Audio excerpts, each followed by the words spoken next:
Okey,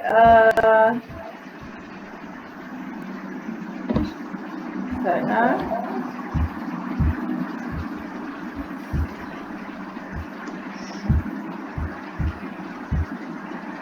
Sekejap.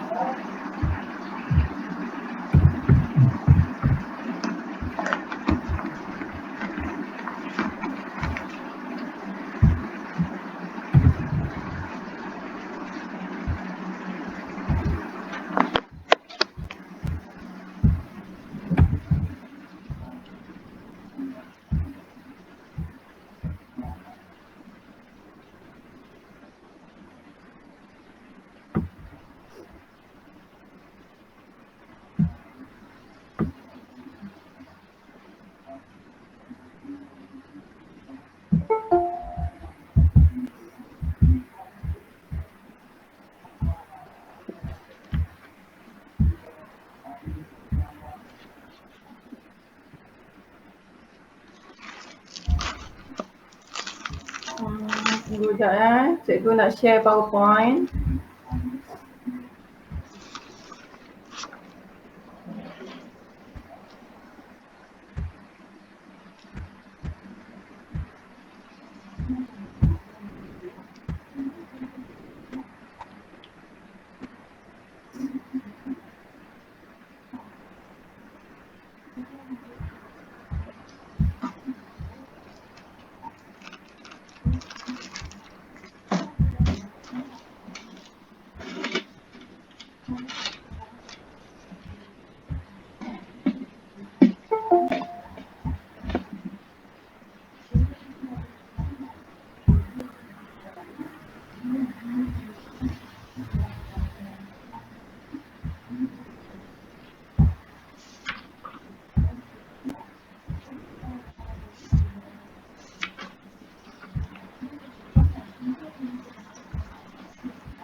Okay, Assalamualaikum.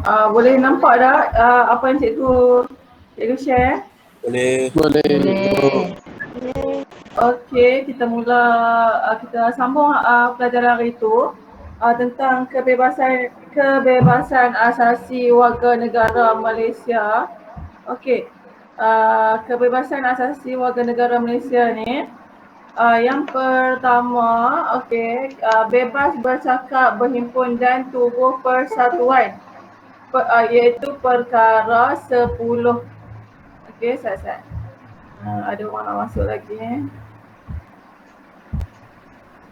Okey. Okey, perkara 10. Okey, dalam perkara 10 ni dia cakap kat sini adalah setiap warga negara bebas bercakap dan mengeluarkan fikirannya. Okey, apa maksud bebas bercakap dan mengeluarkan fikiran? Okey, kamu bebas memberikan pendapat kamu. Okey, apa yang kamu fikirkan kamu bebas. Yang kedua adalah setiap warga negara berhak untuk berhimpun dengan aman. Okey, tahu dah berhimpun tu macam mana? Kumpul. Pernah tengok ada orang demonstrasi? Pernah. Pernah. Mic. Ni kamu buka mic. Okey, buka mic. Kalau tak faham tu korang tanya cikgu nak apa dia nak. Okey, setiap warga negara berhak untuk berhimpun dengan aman. Okey, berhimpun dengan aman ni macam kamu tengok dalam berita, dalam TV apa semua tu yang orang berhimpun untuk mengadakan demonstrasi. Okey, demonstrasi macam yang dia mengeluarkan depa punya pendapat lah. Dan bercakap tentang fikiran depa, pendapat depa yang kamu tengok baru-baru ni tentang selalunya pihak pembangkang lah ataupun siapa-siapa yang tak puas hati, dia akan mengadakan demonstrasi dekat jalanan, dekat depan bangunan. Selalunya dia akan dekat area tepi-tepi jalan macam tu lah. Okey, kamu boleh tengok dalam berita macam baru-baru ni yang pakai baju hitam semua tu. Yang tak puas hati tentang lockdown tu dan yang tak puas hati tentang Perdana Menteri kita baru-baru ni. Okey, itu adalah berhimpun secara aman. Okey, apa jadi kalau berhimpun secara tak aman? Maksudnya depa depa mengadakan rusuhan. Okey, yang tu tak boleh. Nah, kalau berhimpun secara aman ni depa bawa sepanduk, depa bawa depa punya spanduk-spanduk dengan kata-kata tu tak apa. Okey, kalau depa buat rusuhan ni maksudnya apa? Mencederakan orang ataupun memusnahkan kedai ke, bakar apa-apa, yang tu tak boleh. Yang tu tak boleh. Sebab tu bila kamu tengok bila berlakunya perhimpunan, polis akan pergi dekat tempat tu. Polis akan bersedia dekat tempat tu. Okey, faham nak? Yang seterusnya adalah setiap warga negara berhak untuk menubuhkan persatuan. Okey, setiap warga negara berhak untuk menubuhkan persatuan ni. Kamu boleh tubuhkan apa-apa persatuan ataupun parti ke persatuan apa-apa, semua kita boleh tubuhkan. Tapi kita kena orang kata kena daftar. Sebab tu dia kata setiap warga negara berhak untuk menubuhkan persatuan. Apa terjadi kalau tak daftar? Okey, kalau persatuan yang ditubuhkan tu tak berdaftar dia kan ada satu badan yang untuk kamu daftar persatuan. Badan tersebut kalau kamu tak daftar persatuan itu akan dianggap sebagai haram. Ataupun parti pun macam tu juga, parti tersebut akan dianggap sebagai parti haram. Okey, kalau parti haram apa semua ni, persatuan haram, kamu tidak boleh mengutip yuran. Sebab tu macam kamu kat sekolah, kamu ada persatuan geografi, ada semualah. PBSM apa semua tu, itu adalah semua persatuan yang berdaftar. Macam tu juga dengan parti-parti politik dekat negara kita semua haruslah didaftarkan. Kalau tak daftar dia dikira sebagai haram. Okey, yang seterusnya adalah kebebasan agama. Okey, kebebasan agama ni adalah sangat penting. Okey, kebebasan agama adalah perkara ke-11. Kebebasan agama ni adalah dia mengatakan setiap warga negara berhak untuk menganut dan mengamalkan agamanya. Setiap warga negara berhak untuk menganut dan mengamalkan agamanya. Bermaksud kat sini kita tidak boleh memaksa seseorang itu untuk memeluk agama yang kita nak. Contohnya Islam. Islam tak boleh paksa orang lain untuk masuk agama Islam. Begitu juga dengan agama Kristian dan sebagainya. Agama Kristian apa semua tak boleh memaksa orang lain untuk menganut agama Kristian. Kalau kita tengok kat sini, Islam bebas menyebarkan, dia bebas menyebarkan agama dia, ceramah kat mana-mana pun dia boleh ceramah, kat dalam media sosial, semua dia boleh ceramah. Tapi sebab apa? Sebab agama Islam ni adalah agama rasmi persekutuan. Tapi kalau macam agama lain, agama Buddha ke agama Kristian ke, dia tidak boleh menyebarkan agama dia secara terang-terangan. Maksudnya dulu kat Sabah ada apa yang dia buat adalah orang Kristian pergi bagi macam pamphlet dekat depan sekolah. Pergi bagi pamphlet, pergi bagi buku-buku agama mereka kat depan sekolah, dekat budak sekolah apa semua. Itu adalah dilarang dan tak boleh. Polis memang ambil tindakan. Kalau ada report daripada dapat tahu memang akan ambil. Tapi agama Islam bebas. Agama Islam bebas buat macam bagi pamphlet, bagi ceramah agama apa semua ada tak yang tak faham dekat situ? Ada tak? Faham. Faham seterusnya adalah pendidikan. Pendidikan adalah perkara ke-12. Dalam pendidikan tiada diskriminasi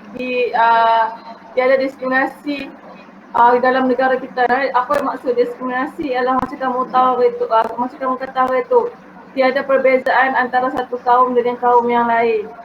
Semua kaum, semua bumi putra ataupun bukan bumi putra haruslah mendapat pendidikan Okey, pendidikan wajib. Okey, apa maksud pendidikan wajib? Nanti kamu boleh search pendidikan wajib umur 7 tahun sehingga berapa tahun. Nah, sehingga sekolah menengah tingkatan berapa? Wajib. Okey, setiap agama berhak menubuhkan dan menyelenggara institusi pendidikan kanak-kanak dalam kumpulan itu sendiri. Okey, yang ni dia cakap apa-apa agama pun berhak menubuhkan sekolah, iaitu sekolah kanak-kanak, sekolah maksudnya sekolah pendidikan awal kanak-kanak. Okey, dalam kumpulan itu sendiri. Okey, maksudnya agama Islam dia ada institusi pendidikan untuk orang Islam itu sendiri. Okey, seterusnya adalah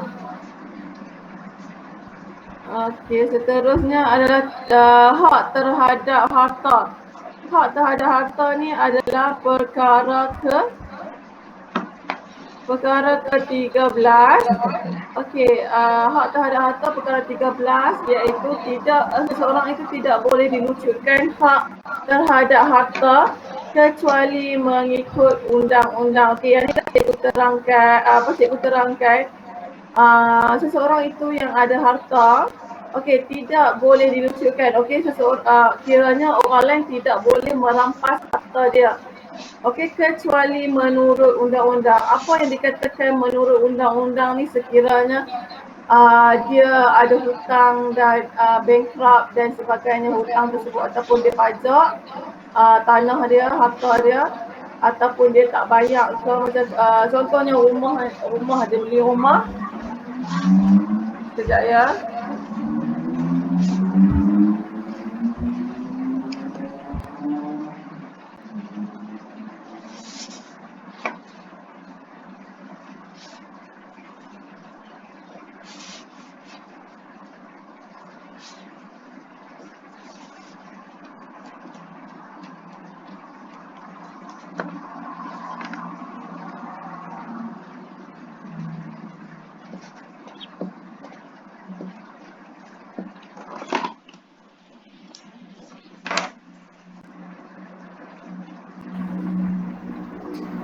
Okey,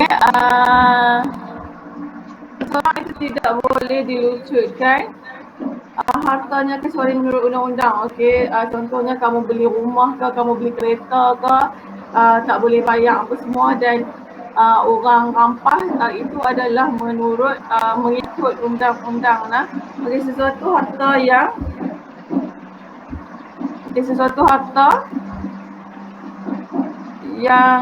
kejap. Okey, sesuatu harta, orang yang ingin mengambil harta kamu haruslah membayar atau membayar pampasan. Okey, contohnya kerajaan mengambil harta, ingin membeli tanah kamu, nak ambil tanah kamu untuk buat buat pembangunan ke ataupun buat jalan raya ke apa ke, kerajaan perlu membayar pampasan kepada individu tersebutlah. Okey, faham lah kat sini?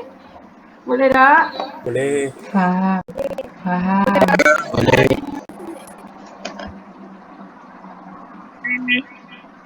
Dapat lagi tak? Dapat. Dapat? Tolong jawab lah sebab cikgu tak dengar.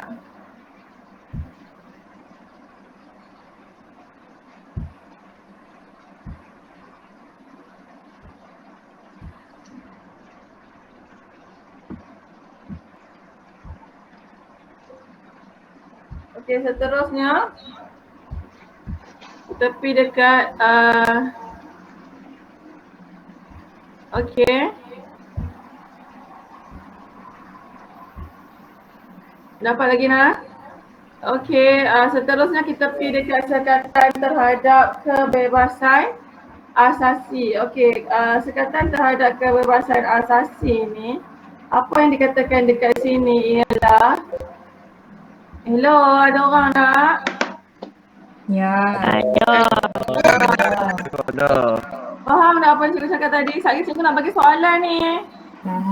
Faham. Baik. Sila catat apa yang cikgu terangkan tu, catat. Okey, sekali cikgu nak bagi soalan. Okey, kamu diam macam tu rasa macam cikgu cakap seorang-seorang. Okey, syaratan terhadap kebebasan asasi. Okey, tadi kita cakap tentang kebebasan asasi. Semua manusia boleh bergerak dengan bebas dan sebagainya. Okey, ini adalah sekatan-sekatan dia. Okey, kena ada sekatan juga, kalau tak macam-macam jadi nah. Okey, undang-undang, okey, ini antara sekatan-sekatan dia adalah undang-undang subversif. Okey, seterusnya adalah undang-undang darurat. Yang kamu tengok baru-baru ni yang terjadi dekat Malaysia adalah undang-undang darurat kesihatan. Nah, bukan darurat sepenuhnya. Kalau undang-undang darurat sepenuhnya, siapa yang akan ambil alih pemerintahan kita? Siapa tak? Tentera. Okey, betul. Sekiranya berlakunya undang-undang darurat diisytiharkan oleh Yang di-Pertuan Agong, okey, siapa pun tak berkuasa apabila undang-undang darurat orang kata ditabalkan diumumkan, semua tak berkuasa. Okey, dah tiada lagi Perdana Menteri, menteri-menteri semua tak ada. Okey, siapa yang berkuasa adalah Agung dan juga tentera. Okey, tentera akan ambil alih pemerintahan. Nah, ketua Angkatan Tentera adalah Yang di-Pertuan Agong. Okey, yang baru-baru ni berlaku dekat Malaysia yang diumumkan darurat itu adalah darurat kesihatan. Nah, bukan darurat yang whole, yang semua sekali. Okey, kalau dikatakan darurat semua sekali, kita akan diperintah oleh tentera.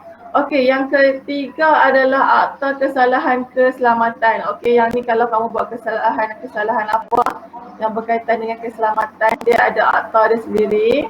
Okey, akta kesalahan keselamatan, contoh banyaklah, nanti kamu tengok. Okey, akta Universiti dan Kolej Universiti 1971 pun ada. Seterusnya adalah akta rasmi 1972. Okey, akta rahsia rasmi. Okey, akta rahsia rasmi ni adalah rahsia-rahsia kerajaan yang tidak boleh dibocorkan. Okey, yang ni penjawab awam lah. Okey, seterusnya akta mesin cetak dan penerbitan. Apa maksud akta mesin cetak dan penerbitan? Siapa tahu? Macam surat khabar. Betul. Okey, macam surat khabar, macam berita TV apa semua tu, mereka ni tertakluk kepada akta mesin cetak. Okey, dan penerbitan. Okey, sekiranya perkara atau berita yang dikeluarkan itu adalah tidak sahih, okey, tidak benar, okey, mereka boleh disamailah di bawah akta mesin cetak dan penerbitan. Yang seterusnya adalah akta hasutan. Okey, akta hasutan ni selalu berkaitan dengan politik, agama dan juga sebagainya. Contohnya akta hasutan tentang politik yang kalau kamu tengok sekarang ni banyak orang menghasut kan, itu tak betul, ini tak betul, apa semua tu. Okey, perkara-perkara tersebut kalau zaman dulu memang kena tangkap lah. Okey, kena tangkap dan dipenjarakan di bawah ISA. Okey, selepas atas hasutan juga macam sekiranya berlakunya hasutan dalam negara tentang orang kata agama Islam dan sebagainya, selalunya tentang agama Islam lah, ada provokasi daripada penganut agama lain. Okey, kalau kamu tengok ada seorang Cina yang pijak Al-Quran apa semua tu, Cina tersebut dah tak balik Malaysia lah. Okey, sebab dia dapat orang cakap dia dapat duduk dekat Amerika Syarikat dan Amerika Syarikat dah lindungi dia lah. Okey, dia minta bantuan daripada Amerika Syarikat sebab dia takut kalau dia balik Malaysia akan dibunuh. Akan dibunuh sebab dia memang dah dapat ubutan bunuh daripada orang Islam lah. Okey, seterusnya adalah hak istimewa Sabah dan Sarawak. Okey, hak istimewa Sabah dan Sarawak ni, okey, hak istimewa Sabah Sarawak ni depa asing lah. Depa banyak hak keistimewaan depa. Kita kenali depa sebagai bumi putera. Okey, hak istimewa Sabah dan Sarawak ni kita dah kerajaan ataupun ada dalam peruntukan perlembagaan dah cakap dah, sekiranya Sabah dan Sarawak bersetuju untuk memasuki Malaysia, okey, bergabung dengan Malaysia, dia ada hak keistimewaan dia sendiri. Okey, kalau kita tengok immigration Sabah dan Sarawak, dia kawal sendiri dan sebagainya. Okey, sebab itulah kalau kita nak pergi Sabah dan Sarawak kena ada apa? Ada apa nak pergi Sabah dan Sarawak? Pasport. Okey, kalau nak pergi Sabah dan Sarawak kita kena ada pasport. Sebab itu istimewanya Sabah dan Sarawak, sebab kita dah setuju walaupun mereka Malaysia, mereka ada hak keistimewaan mereka sendiri macam tanah-tanah kat Sabah dan Sarawak semua tu, mereka ada keistimewaan mereka sendiri hak istimewa Sabah dan Sarawak. Macam tu juga dengan hak istimewa orang Melayu. Okey, orang Melayu dia ada hak istimewa dia dan tidak boleh dipertikaikan. Okey. Tahu kan tentang hak istimewa orang Melayu? Tahu. Tahu kat sini ada tak bukan orang Melayu? Okey, hak istimewa orang Melayu tak boleh dipertikaikan. Okey. Kita keistimewaan hak orang Melayu ni, okey, hak istimewa kita ada hak istimewa orang Melayu. Hak istimewa Bumi Putra. Bumi Putra tu maksudnya siapa Bumi Putra? Tunggu Sarawak. Kita. Kamu Bumi Putra kan? Sabah Sarawak.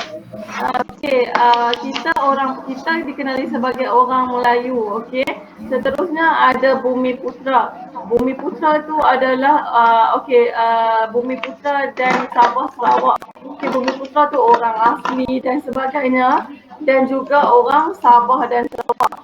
Okey, orang Sabah dan Sarawak, orang Kadazan, orang Melana, apa semua tu adalah orang Bumi Putra, Sabah Sarawak Okey, kalau orang Cina bukan Bumi Putra, orang India bukan Bumi Putra. Okey, Bumi Putra tu adalah orang Sabah Sarawak dan juga orang asli dan sebagainya, orang Melayu dan kita kategori lain orang Melayu. Okey, seterusnya kita bercakap sekejap, kita pergi slide seterusnya Okey, kewarganegaraan melalui, kita masuk tentang kewarganegaraan melalui kuasa undang-undang. Okey, yang ni kita tengok warga negara Malaysia Okey.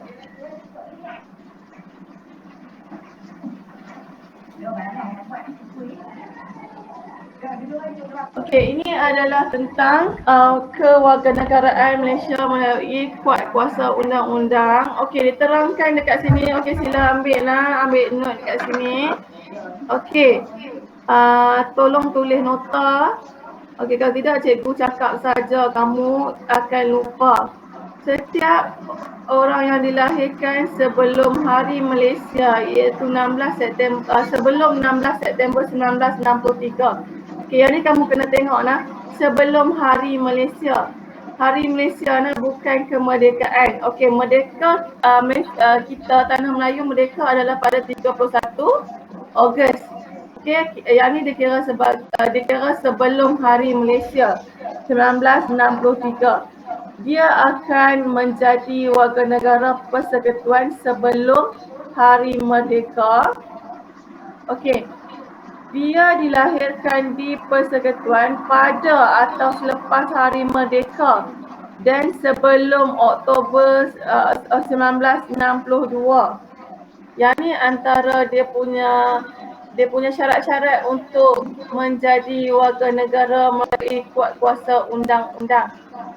Okey, sebelum yang ni dikatalah dilahirkan sebelum Hari Malaysia Okey, seterusnya dia dilahirkan di persekutuan selepas bulan September 1962 dan yang ni dia cakap selepas bulan September 1962 dan pada masa kelahiran itu sekurang-kurangnya ibu atau bapanya adalah seorang warga negara atau bermausatin tetap di persekutuan atau tidak menjadi warga negara mana-mana negara lain pada masa lahirnya.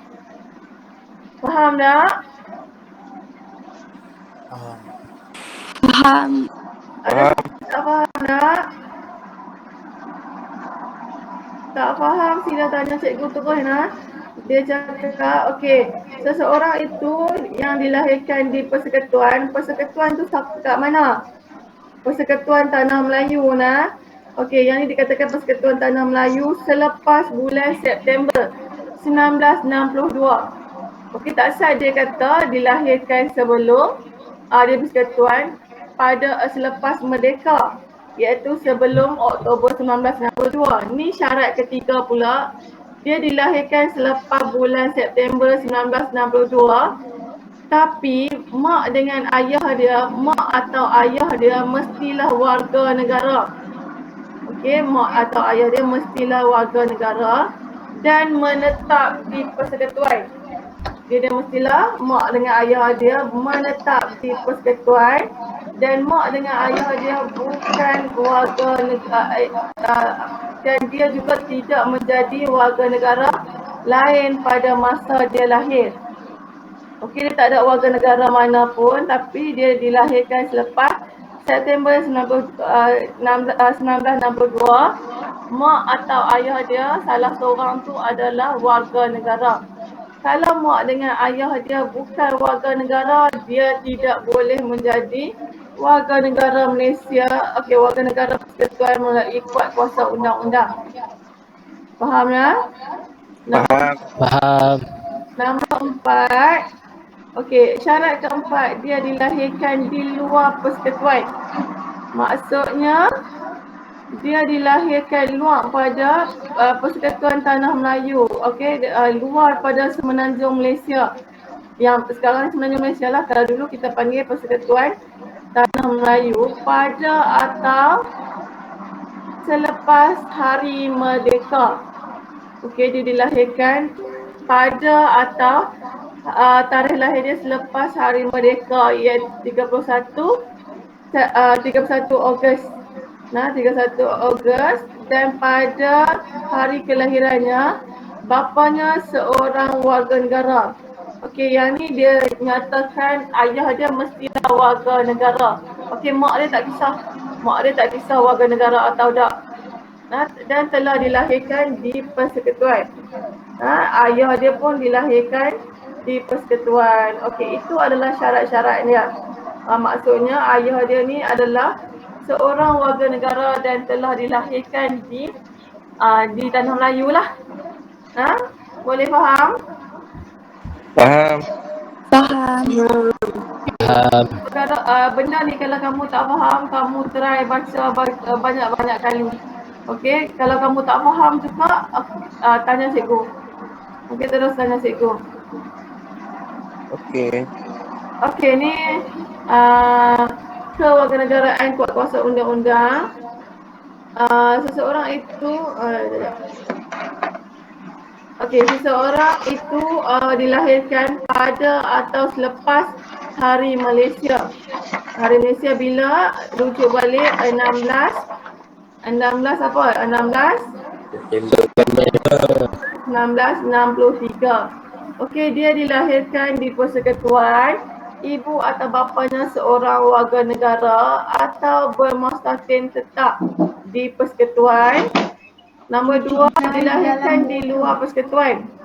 Bapanya adalah seorang warga negara dan dilahirkan di persekutuan. Okey, yang ni dia kata individu tersebut, okey, katakan kamu dilahirkan di luar persekutuan, bapaknya warga negara, okey, ayah dia warga negara dan dilahirkan di persekutuan, atau bapanya berkhidmat dengan kerajaan persekutuan atau negeri. Okey, yang ni kamu boleh tengok kalau kalau katakan kamu lahir dekat luar negara, okey, kamu boleh jadi warga negara Malaysia melalui kuat kuasa undang-undang. Kamu lahir dekat luar negara tapi ayah kamu adalah warga negara Malaysia dan dilahirkan juga di Malaysia. Ataupun ayah kamu berkhidmat dengan kerajaan persekutuan atau kerajaan negeri. Okey, yang ni dia terus automatik menjadi warga negara Malaysia melalui kuat kuasa undang-undang. Okay, katakan kalau kamu tak mau jadi warga negara Malaysia, boleh saja dialu-alukan.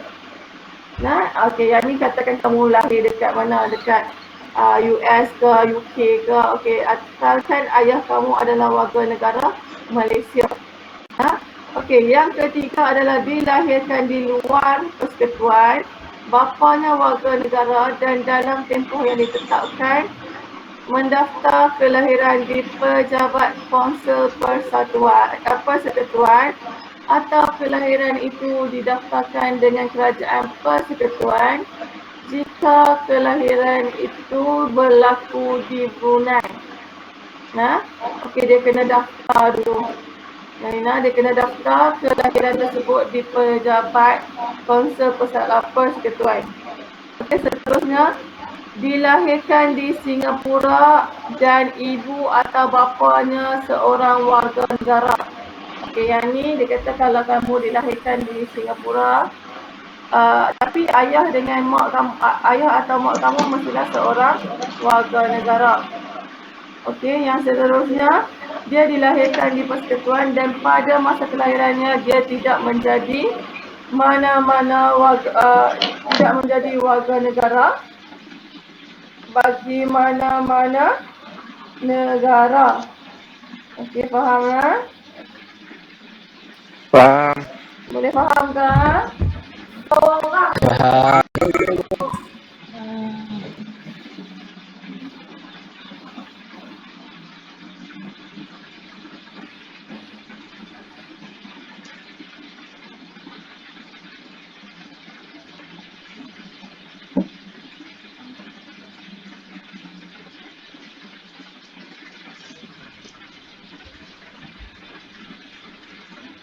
Okey, seterusnya.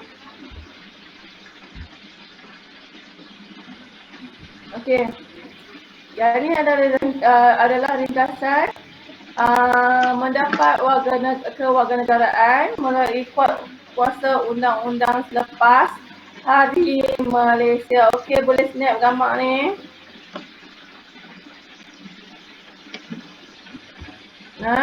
Yang ni adalah rumusan dia lah. Okey, seterusnya.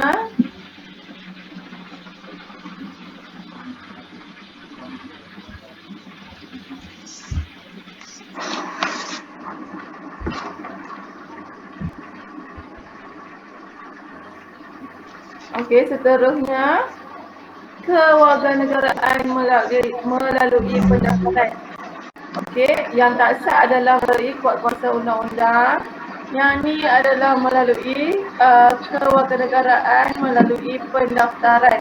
Okey, apa maksud pendaftaran? Pendaftaran ni mestilah kena daftar. Okey. Sekejap. Masih dengar ke cikgu cakap? Ingat. Okey, kewarganegaraan melalui pendaftaran. Okey, pihak yang layak perempuan yang bersuami.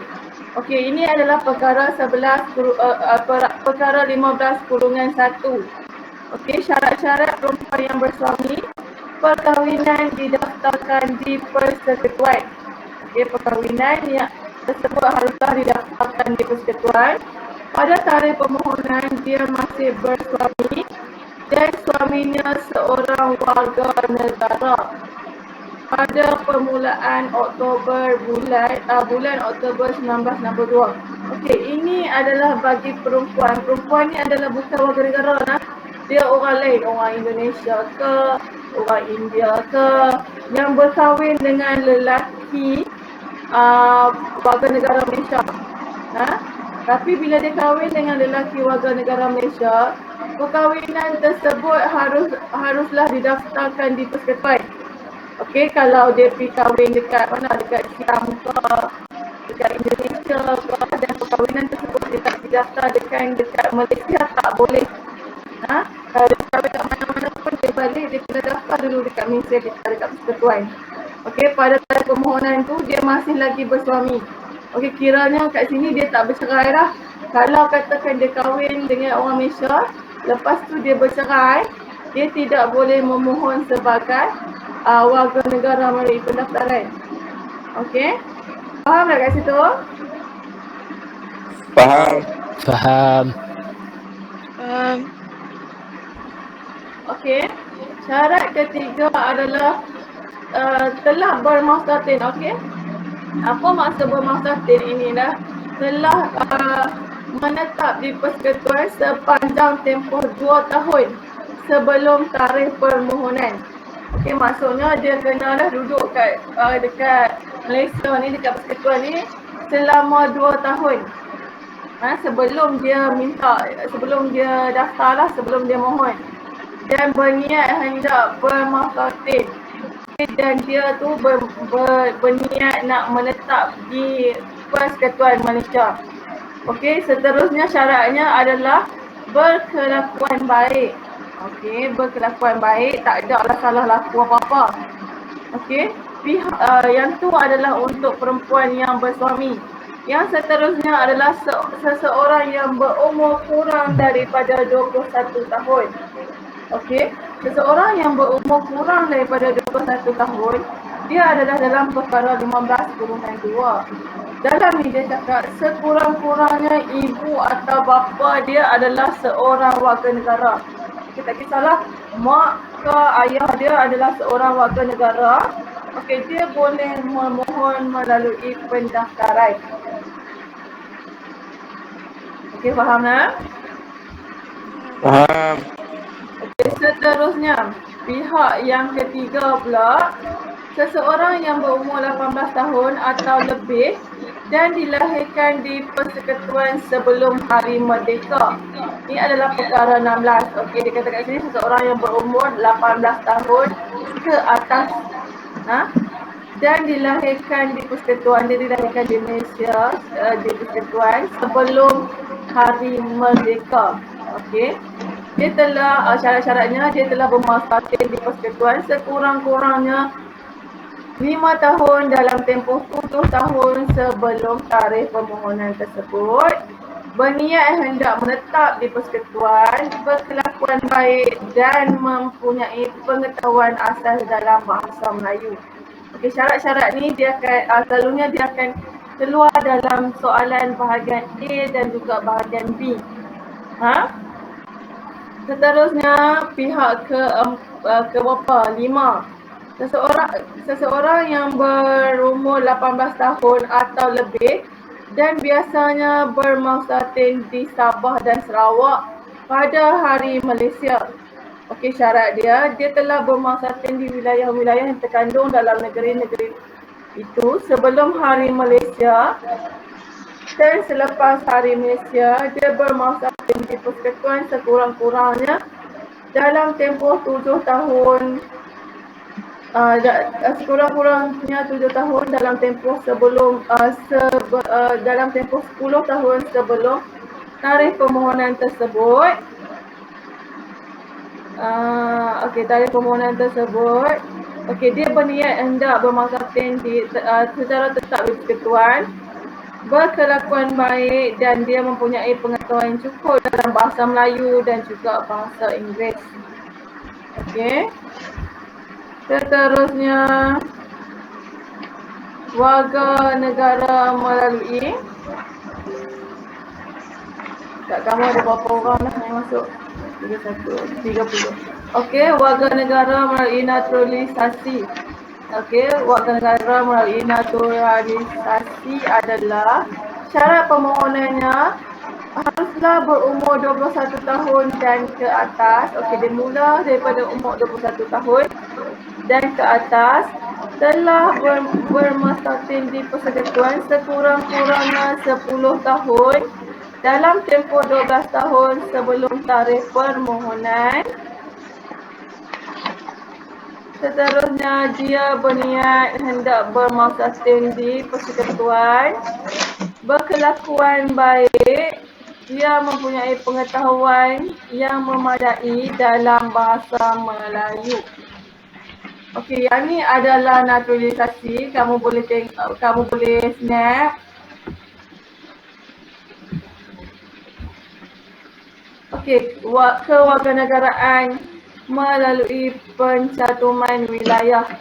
Okey, yang ni melalui percatuman wilayah menurut perkara 22 jika sesebuah wilayah baharu dimasukkan ke Malaysia selepas Hari Malaysia iaitu selepas 16 September 1963, Parlimen boleh melalui undang-undang menentukan warga negara wilayah itu yang akan menjadi warga negara Malaysia atas sebab hubungan mereka dengan wilayah itu dan tarikh mulanya akan menjadi warga negara. Okay, yang ni kalau sekiranya berlakunya pencantuman wilayah macam dengan Sabah Sarawak masa dulu. Okey, tapi Sabah Sarawak tu dah jadi dia kata kat sini adalah selepas hari Merdeka Hari Malaysia 16 September 1963 sekiranya berlakunya pencantuman wilayah lagi. Okey, Parlimen akan melalui undang-undang akan buat keputusan akan jadi warga negara melalui tarikh apa yang mereka letakkan lah. Okey, faham tak? Faham. Seterusnya kewarganegaraan Commonwealth. Okey, kewarganegaraan Commonwealth ni diwujudkan sejak penubuhan negara-negara Commonwealth British. Okey, apa negara Commonwealth ni? Negara yang pernah dijajah British. Betul. Negara Commonwealth adalah negara-negara yang pernah dijajah oleh British. Macam kamu duk tengok sukan Commonwealth tu kan? Okey. Kalau kamu tengok sukan Commonwealth tu, semua adalah orang yang menyertai sukan Commonwealth tu adalah semua negara yang pernah dijajah oleh British pada zaman dahulu. Okey. Setiap individu yang memiliki kewarganegaraan persekutuan akan memegang taraf kewarganegaraan Commonwealth bersama-sama taraf kewarganegaraan Commonwealth yang lain. Yang ni masa zaman dulu lah. Zaman law ni tak ada dah. Zaman law ni tak ada dah. Okey, seterusnya adalah cara penamatan kewarganegaraan. Okey, cara penamatan ni seseorang itu boleh ditamatkan kewarganegaraan dia. Okey, kamu semua adalah warga negara Malaysia. Tapi kamu boleh ditamatkan kewarganegaraan kamu melalui dua perkara ni. Okey. Dua perkara ni. Perkara pertama adalah penolakan. Penolakan ni adalah kamu sendiri yang tolak. Okey, kamu warga negara Malaysia tapi kamu sendiri yang tolak kewarganegaraan kamu. Kamu nak jadi warga negara lain. Yang kedua adalah pelucutan. Pelucutan ni adalah dilucutkan oleh undang-undang. Sebab apa? Sebab ada kesalahan tertentu yang berlaku. Okey, kita pergi dekat syarat-syarat syarat-syarat tolak. Okey, yang first ni tak saya cikgu kata ada dua kan. Kita pergi kat yang pertama dulu. Ni adalah bagi seseorang yang menolak warga negara dia. Okey, yang pertama dia haruslah berusaha 21 tahun ke atas. 21 tahun atau lebih kecuali perempuan berumur 21 tahun. Jika kurang 21 tahun jika sudah berkahwin. Okey, dia mestilah 21 tahun ke atas kalau dia nak tolak warga negara dia tu. Yang kedua adalah dia sempurna akal. Maksudnya orang gila tak boleh. Orang gila ke, miring ke apa ke tak boleh. Tiba-tiba dia kata, saya tak mau jadi warga negara Malaysia. Tolak, isi orang tolak. Lepas tu doktor cek-cek tengok-tengok dia gila. Tak boleh dah. Okey, dia hanyalah sempurna akal barulah dia diterima. Okey, berniat atau telah menjadi warga negara lain. Kamu berniat nak jadi warga negara mana? Nak jadi warga negara Bangladesh? Ataupun nak jadi warga negara US? US ke Australia ke? Okey. Kamu berniat atau telah menjadi. Kiranya kamu telah mendapat jadi warga negara lain. Kat sini. Okey, contohnya perempuan kahwin dengan orang Bangladesh ke. Lepas tu dia tak mau jadi warga negara Malaysia, dia nak jadi warga negara Bangladesh. Okey. dia boleh buat penolakan. Lelaki kalau nak kahwin dengan siapa-siapa ke, dia boleh tolak. Ataupun kalau kamu tak kahwin dengan siapa-siapa pun kamu tak mahu dah jadi warga negara Malaysia ni, sebab apa? Sebab apa tak mahu jadi warga negara Malaysia? Gaji kecil. Gaji kecil. Gaji kat Malaysia ni kecil sangat lah. Jadi nak pergi jadi warga negara dekat Australia. Dekat mana? Arab Saudi. Betul, dekat Arab Saudi. Dekat Arab Saudi ke, dekat UAE ke, kan gaji kat sana banyak kan? Okay. Ya. Jadi berhenti. Berhenti pula. Jadi tak mau jadi warga negara Malaysia ni. Nak pergi duduk sana tu, tak mau balik Malaysia dah. Boleh. Boleh. Okey, tapi apa-apa yang berlaku kat kamu kat sana, kamu tak boleh balik ke Malaysia. Okey, kamu hanya boleh balik ke Malaysia sat-sat sajalah macam pelancong. Okey, contohnya kamu nak jadi warga negara Australia, ada saudara cikgu tak mau jadi warga negara Malaysia sebab Malaysia ni apa? Gaji kecil kot, bosan ke Malaysia ni politik dia ke kan. Jadi dia jadi warga negara Australia. Jadi sekarang ni dia balik Malaysia sat-sat sajalah. Okey, kalau kamu salah seorang daripada kamu nak jadi warga negara Bangladesh ke, ada tak? Ada. Amboi, hampa kalau nak cari semua nak cari negara hebat-hebat lah. Korea. Korea. Korea. Korea Utara ke? Korea Selatan. Korea Utara ke? Korea Selatan. Tak mahu Korea Utara. Pergilah jadi warga negara Korea Utara. Okey. Seterusnya kita pergi dekat pendaftaran penolakan kepada kerajaan persekutuan.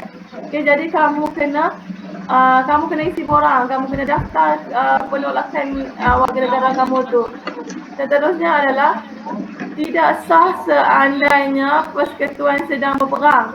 Okey, katakanlah masa tu Malaysia sedang berperang dan kamu mengisi borang kamu tak mahu jadi warga negara Malaysia. Okey, tak sah masa tu sebab masa tu dikira sebagai pelarian sebab kamu nak lari pada negara yang sedang berperang, tak boleh, tak sah. Kalau nak lari awal-awal. Okey, yang ni yang tak sah kita tolak, yang tak sah individu tersebut yang tolak.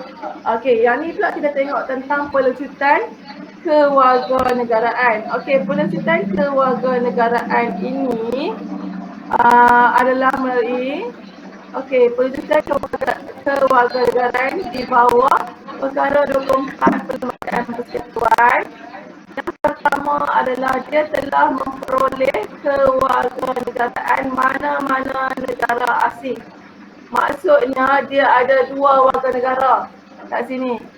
Dia dah dapat warga negara Bangladesh. Bangladesh bagilah kat kamu kan. Korea Utara ke. Okay, kamu dah dapat warga negara kat sana.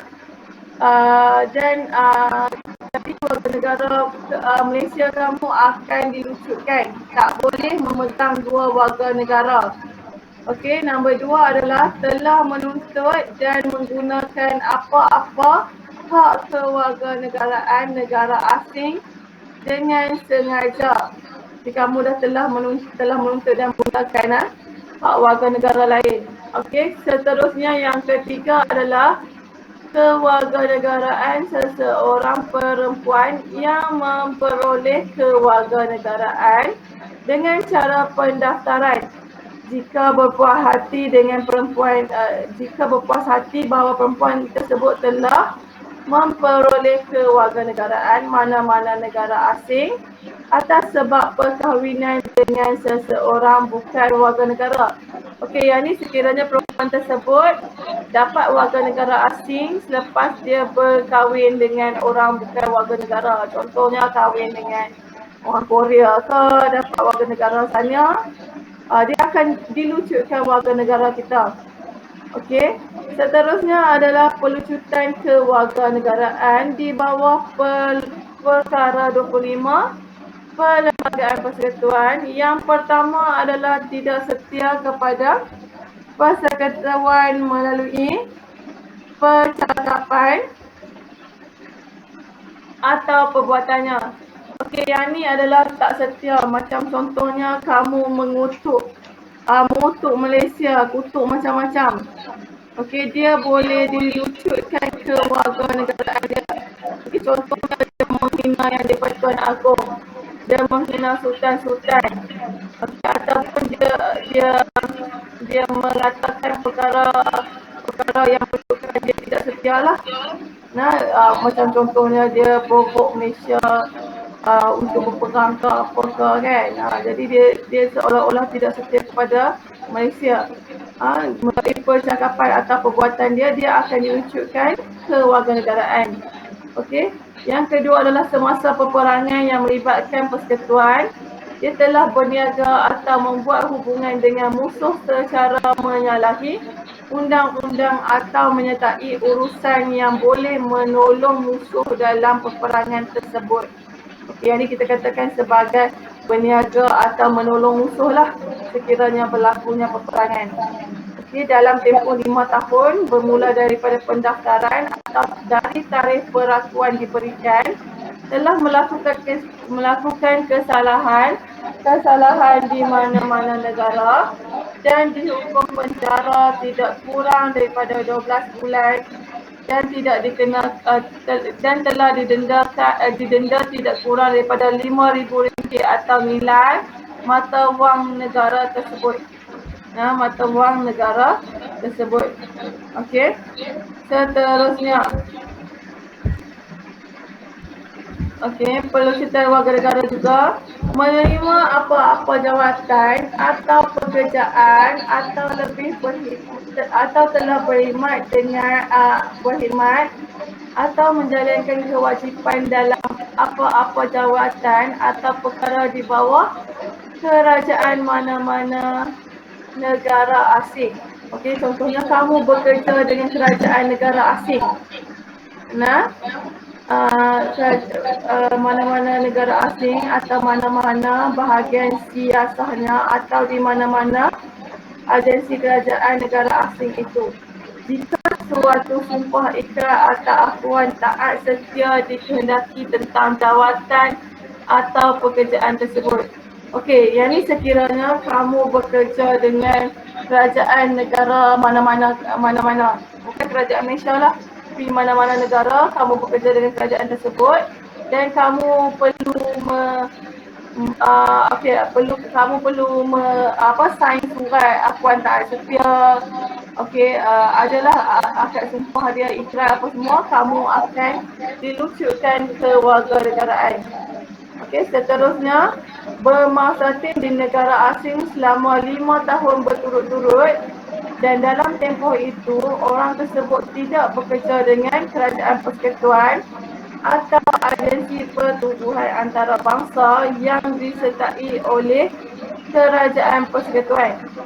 Okey, dia kerja ni kiranya macam kerja swasta atau apalah, tak kerja dengan kerajaan persekutuan selama 5 tahun berturut-turut Okey, tidak mendaftarkan niatnya hendak mengekalkan kewarganegaraannya di pejabat konsul persekutuan setiap tahun. Okey, yang ni maksudnya kita negara Malaysia kita ada pejabat konsul, pejabat kedutaan di semua negara Sekiranya dia duduk kat negara tersebut selama 5 tahun berturut-turut, tapi dia tidak pernah mendaftarkan diri dia sebagai warga negara di pejabat konsul, pejabat duta setiap tahun, dia akan dilucutkan warga negara. Okey, seterusnya perlucutan kewarganegaraan di bawah perkara 26 perlembagaan persekutuan telah didapati dengan jalan tipuan, pernyataan palsu atau dengan menyembunyikan sesuatu kenyataan atau telah dibuat atau diberikan dengan silap. Kerajaan persekutuan boleh melucutkan kewarganegaraan seorang perempuan menjadi warga negara melalui cara pendaftaran dan kemasukan jika berpuas hati bahawa perkahwinan yang menyebabkan perempuan itu boleh didaftarkan dengan kewarganegaraan telah dibubarkan. Telah dibubarkan.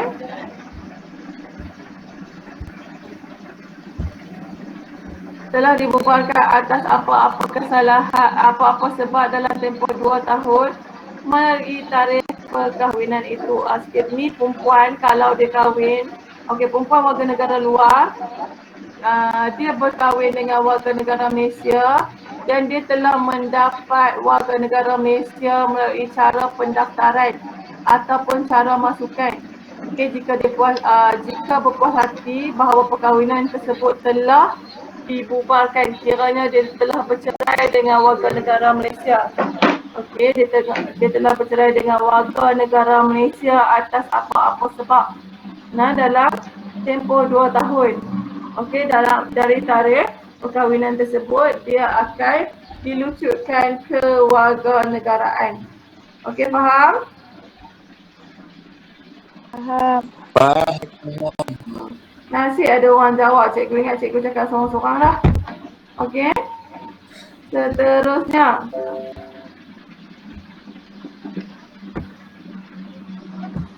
Seterusnya adalah agama Islam. Agama Islam dalam Perlembagaan Persekutuan adalah perkara 3.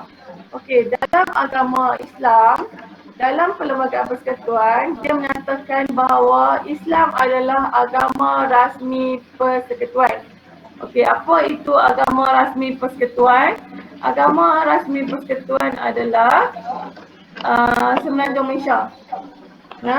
Agama rasmi persekutuan adalah Semenanjung Malaysia.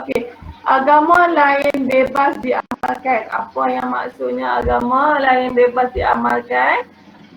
Apa-apa agama yang ada di dalam dunia ini adalah bebas diamalkan oleh individu terbabit. Ketua agama Islam adalah raja dan sultan. Bagi negeri-negeri yang ada raja dan sultan dan juga yang di-Pertuan Besar. Yang di-Pertuan Besar adalah bagi negeri mana? Siapa tahu?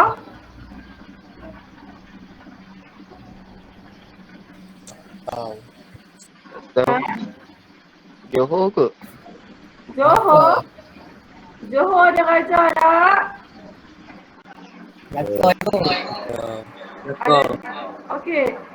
Negeri yang beraja atau bersultan macam Perlis adalah raja kan. Jadi ketua agama Islam bagi Perlis adalah raja dia. Negeri-negeri lain yang ada sultan macam Johor, Perak, Kedah, ketua agama Islam bagi negeri-negeri tersebut adalah sultan bagi negeri masing-masing. Yang di-Pertuan Besar adalah bagi negeri apa? Negeri mana yang tak ada sultan? Melaka. Sembilan dan juga Melaka. Melaka sultan dia hilang. Sultan dia tak ada. Sebelum ni dia sultan yang kamu belajar kan. Jadi Melaka dengan Negeri Sembilan. YDPA adalah ketua Islam. YDPA tu siapa? Di-Pertuan Agong. Yang di-Pertuan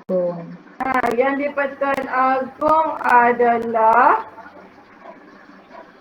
Yang di-Pertuan Agong adalah ketua agama Islam bagi negeri yang tidak beraja dan juga tidak bersultan.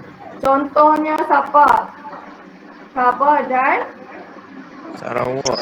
Sabah dan Sarawak. Lagi apa negeri yang tak bersultan? Penang. Wilayah persekutuan. Semua wilayah persekutuan tu siapa dia punya ketua agama Islam adalah YDPA. Seterusnya, orang bukan Islam tidak boleh, yang ni yang cikgu cakap tu, orang bukan Islam tidak boleh sebarkan agama mereka kepada penganut agama Islam. Contohnya agama Kristian, agama Buddha, agama apa lagi agama lain. Yang kamu tengok apa yang tidak percaya Tuhan apa semua tu kan. Mereka tidak boleh menyebarkan agama mereka kepada penganut agama Islam. Dulu ada satu tahun tu kecoh apabila dekat Sabah orang Kristian, dia tunggu dekat depan sekolah. Dia tunggu kat depan sekolah kebangsaan lah, sekolah biasa ni. Dia tunggu, dia bagi kitab lah, dia bagi kitab Injil, dia bagi buku dia. Dan polis carilah. Tak boleh lah, hanya orang Islam saja yang boleh menyebarkan agama Islam. Orang bukan Islam tidak boleh menyebarkan agama mereka kepada orang agama Islam. Boleh lah? Boleh. Boleh. Boleh lah. Okey, seterusnya Dewan Undangan Negeri. DUN tu adalah Dewan Undangan Negeri berkuasa menggubal undang-undang berkaitan dengan Islam. Okey. Seterusnya adalah kedudukan agama Islam tidak boleh dipersoal. Okey, kedudukan agama Islam di Malaysia tidak boleh dipersoal oleh mana-mana orang. Okey, contohnya siapa yang persoal? Bangsa lain. 2 tahun lepas siapa yang bersoal tentang agama Islam? Siti Kasim kan? Ingat tak? Kenal tak Siti Kasim? Kenal. Siapa Siti Kasim tu? Peguam. Pandai. Siti Kasim tu adalah peguam. Okey, orang bijak pandai lah. Dia pun sebenarnya kalau tengok nama tu orang Islam betul tak kan? Ya, betul. Dia tu sebenarnya kalau ikut nama tu orang Islam lah. Tapi kita tak tahu sama ada dia tu Islam ke tak. Patutnya tak lah kot kan. Okey. Kamu boleh search dalam Google kalau kamu nak tahu secara detail tentang Siti Kasim tu Islam ke tak. Apa semua ada dalam Google lah. Okey, seterusnya. Okey, bahasa kebangsaan. Bahasa kebangsaan perkara 152. Okey, perkara 152. Okey, bahasa kebangsaan adalah bahasa Melayu. Okey, bahasa Melayu merupakan bahasa kebangsaan digunakan dalam semua urusan rasmi kerajaan. Okey, digunakan dalam semua urusan rasmi kerajaan. Apa maksudnya kat sini?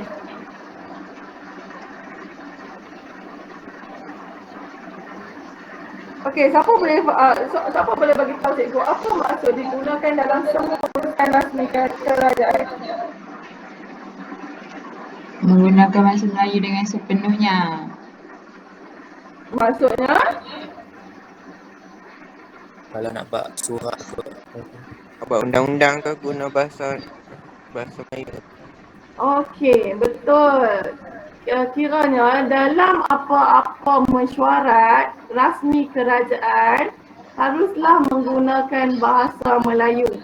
Surat-surat rasmi kerajaan, arahan-arahan daripada pihak kerajaan haruslah menggunakan bahasa Melayu. Tak boleh guna bahasa lain selain daripada bahasa Melayu. Perkara ni jadi waktu bila?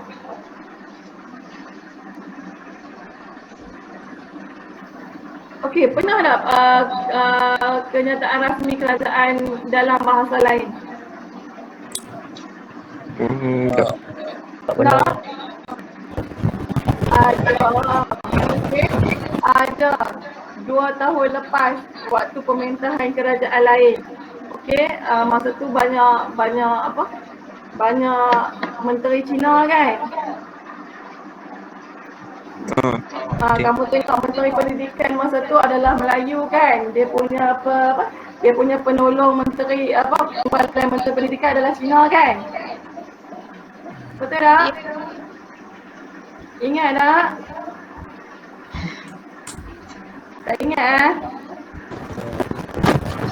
Okey, nama dia siapa? Menteri Cina tersebut, timbalan menteri tersebut. Tak ingat. Tak ingat. Nama dia adalah Mary Yap. Okey, dia adalah timbalan menteri. Okey. Masa dia jadi timbalan menteri, apa-apa dia buat, apa kita panggil dia buat sidang media ke kebanyakan dia akan cakap bahasa Cina. Kalau dia cakap bahasa Cina, kamu faham tak? Tak. Faham tak? Dan ada juga surat yang dikeluarkan dalam bahasa Cina. surat rasmi kerajaan yang dikeluarkan dalam bahasa Cina. Dan lepas orang semua pertikaikan, barulah dia mengeluarkan double surat tu kepada bahasa Melayu. Okey, cikgu bagi tahu untuk pengetahuan kamu lah. Okey, sebabnya pengajian Malaysia memang pengajian memang macam tu nah. Okey, itulah antara contoh-contohnya. Sepatutnya tak boleh langsung menggunakan bahasa lain. Even bahasa Inggeris pun tak boleh guna. Sebab kita kalau macam kamu dapat surat-surat daripada kerajaan kan, haruslah dalam bahasa Melayu. Tak boleh bahasa lain.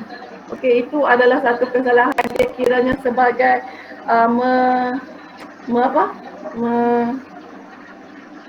tidak mematuhi perlembagaan lah. Tidak mematuhi perlembagaan yang dibuat pada zaman dahulu. Dia macam terbatal lah orang kata. Kalau kita tulis surat dalam bahasa lain selain pada bahasa Melayu ni, dia macam tak valid lah. Tak valid. Okey, memang tak boleh langsung lah. Okey, kedudukan bahasa Melayu tidak boleh dipersoal. Kedudukan bahasa Melayu sebagai bahasa rasmi kerajaan dan juga bahasa kebangsaan tidak boleh dipersoal oleh mana-mana orang. Macam orang bangsa mana-mana lah nak persoal tak boleh. Okey, yang seterusnya adalah pindaan perlu mendapat sokongan Majlis Raja-Raja dan sokongan 2/3 daripada Majlis Parlimen. Okey, katakanlah satu hari nanti mereka nak ubah apa-apa tentang bahasa kebangsaan. Okey, nak ubah apa-apalah tentang bahasa Melayu ke apakah. Tak boleh dipersoal, tapi dia boleh diubah sekiranya dalam Majlis Parlimen mendapat sokongan 2/3 daripada majlis tersebut. Tapi bila bercakap tentang bahasa kebangsaan, dia perlu approval atau sokongan daripada Majlis Raja-Raja. Majlis Raja-Raja ni siapa?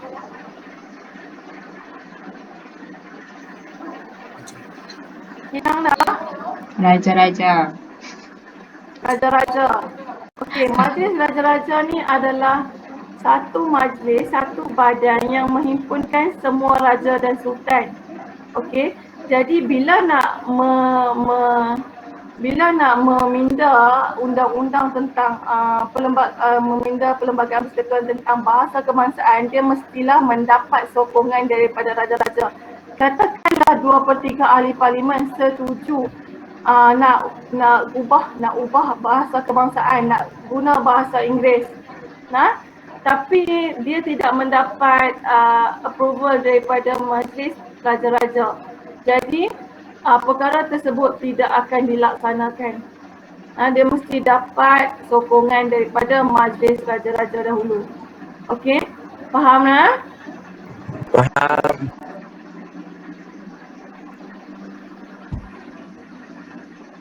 Okey, penat cikgu cakap. Okey, bahasa Inggeris boleh digunakan dalam hubungan dengan dengan negara asing. Maksudnya kamu adalah orang kerajaan, kamu nak buat apa? Kamu nak buat hubungan luar. Okey, kamu nak buat hubungan luar dengan luar negara. Takkanlah kamu nak cakap bahasa Melayu, betul tak? Kamu harus menggunakan bahasa Inggeris. Kamu mestilah menggunakan bahasa Inggeris untuk bagi orang daripada negara lain faham. Jadi yang tu boleh menggunakan bahasa Inggeris. Lepas tu nombor 2 adalah latihan-latihan yang dianjurkan oleh pakar-pakar dari luar negara. Okey, yang ni adalah kita panggil pakar luar negara untuk mengajak kita apa-apa. Mengajak kita tentang teknologi ke apa untuk orang kerajaan apa semua, yang tu boleh menggunakan bahasa Inggeris. Sebabnya pakar daripada luar negara mestilah dia hanya tahu bahasa Inggeris ataupun bahasa dia saja. Okey, faham tak? Seterusnya adalah laporan LHDN, perakuan penyiasatan dan sebagainya. Okey, perkara ini boleh menggunakan bahasa Inggeris. Okey, seterusnya pengajaran bidang perubatan. Okey, bidang perubatan sains teknologi dalam sistem pendidikan negara pindaan 1995. Okey, pengajaran dalam bidang perubatan adalah dalam bahasa Inggeris. Nah, sebabnya kebanyakan buku-buku bidang perubatan ke apa ke, kebanyakan adalah dalam bahasa Inggeris. Even nanti kalau kamu PU, nanti kalau kamu katakan kamu berhenti tingkatan 6, kalau kamu masuk U, semua buku-buku dia dalam bahasa Inggeris nah. Dekat library tak ada buku bahasa Melayu. Nah, kalau ada buku bahasa Melayu katakanlah 30 buah buku tentang tajuk yang kamu nak cari itu. Hanya satu saja buku bahasa Melayu. Faham tak? Semua buku dalam bahasa Inggeris, jadi kamu macam mana pun kamu terpaksalah belajar bahasa Inggeris. Nah, okey, sebab tak ada pun buku dalam bahasa Melayu, ada lah buku bahasa Melayu sikit-sikit tu pun dalam bahasa Melayu pun ada juga buku bahasa Inggeris. Okey, seterusnya sana.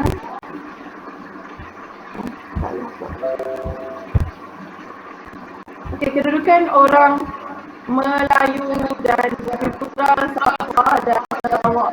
Kedudukan istimewa orang Melayu sekurang-kurangnya 3/4 jawatan perkhidmatan awam diperuntukkan kepada orang Melayu dan Bumiputra Sabah dan Sarawak. 3/4 nah.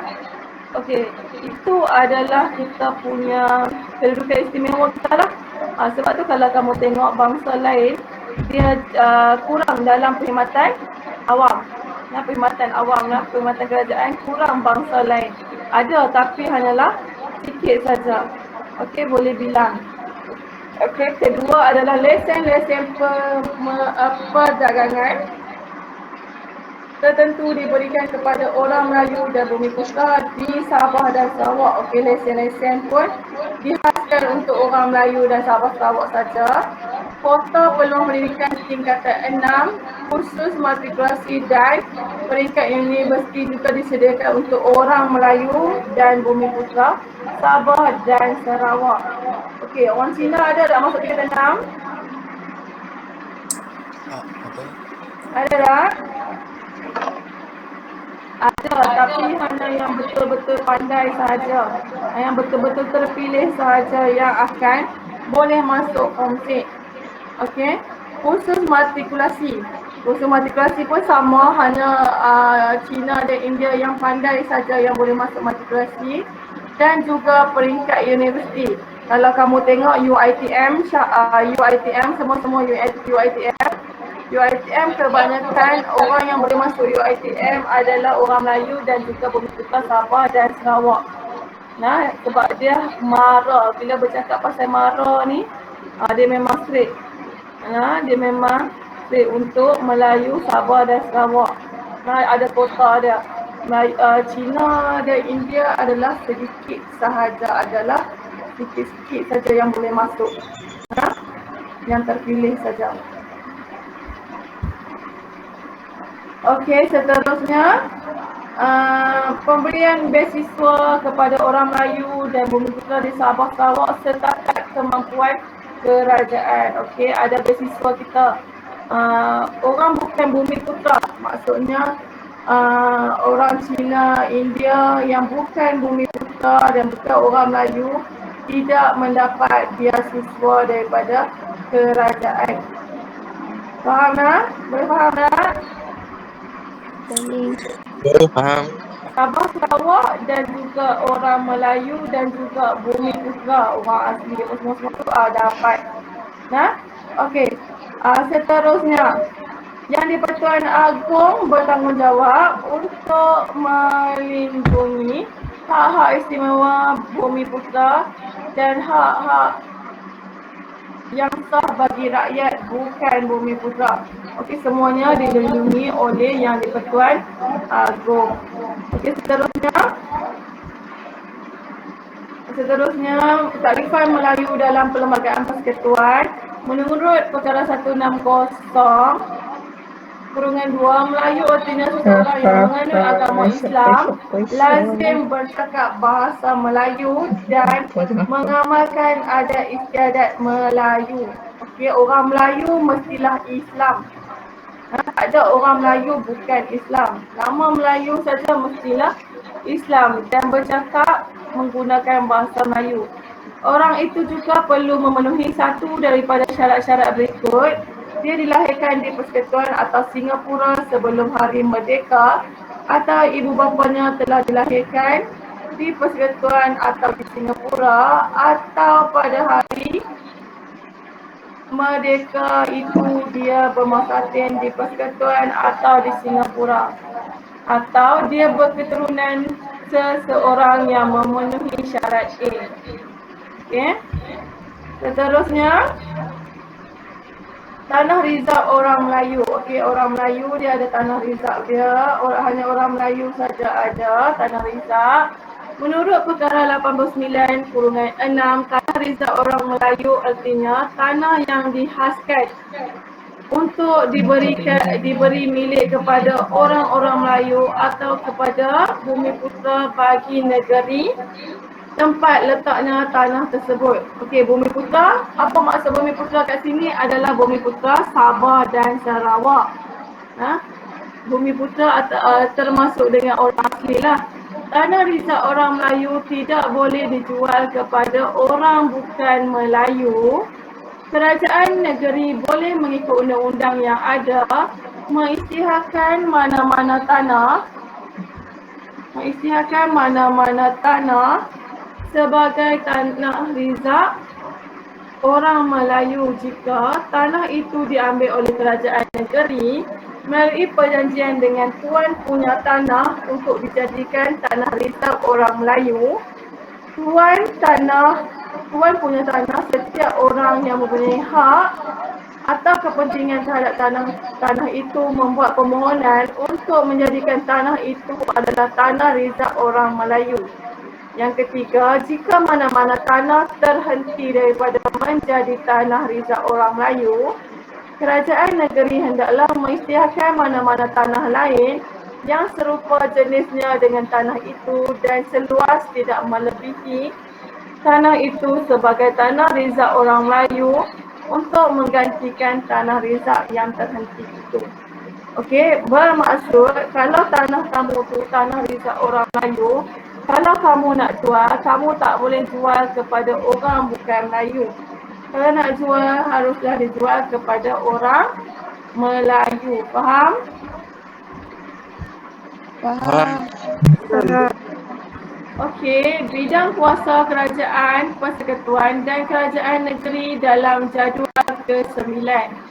Okey, jadual ke-9 dalam Perlembagaan Persekutuan menyatakan pembahagian kuasa yang jelas antara kerajaan persekutuan dengan kerajaan negeri. Kerajaan persekutuan bertanggungjawab sepenuhnya terhadap bidang-bidang dalam kerajaan persekutuan, manakala kerajaan negeri berkuasa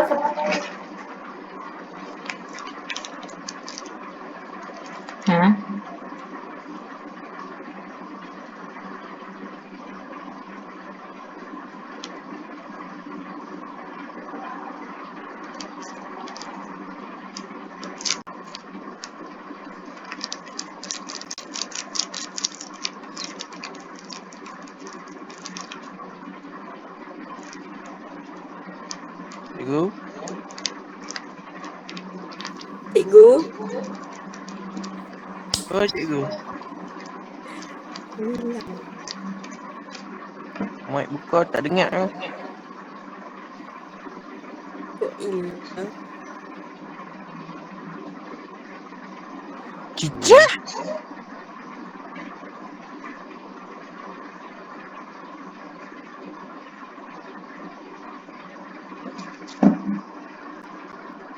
Baik.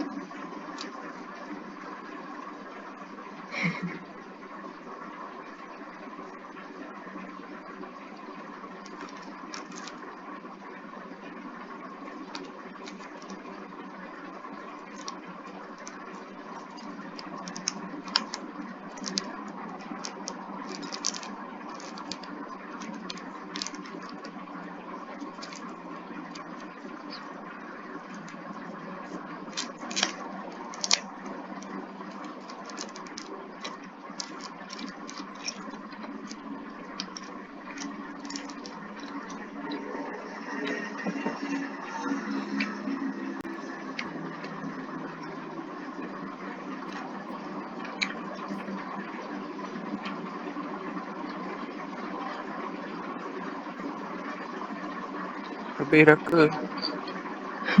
Belum. Line cikgu problem. Cikgu tunggu sat. Oh.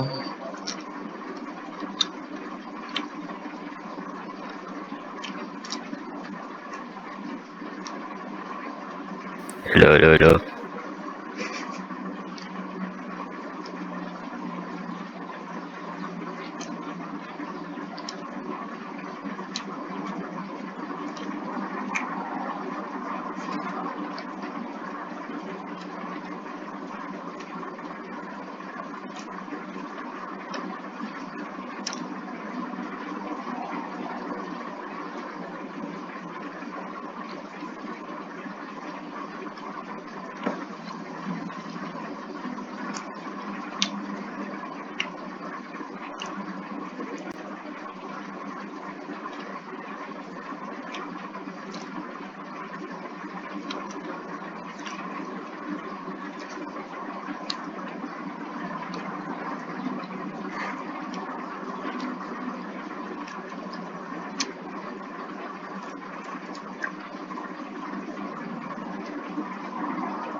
Boleh gerak tak?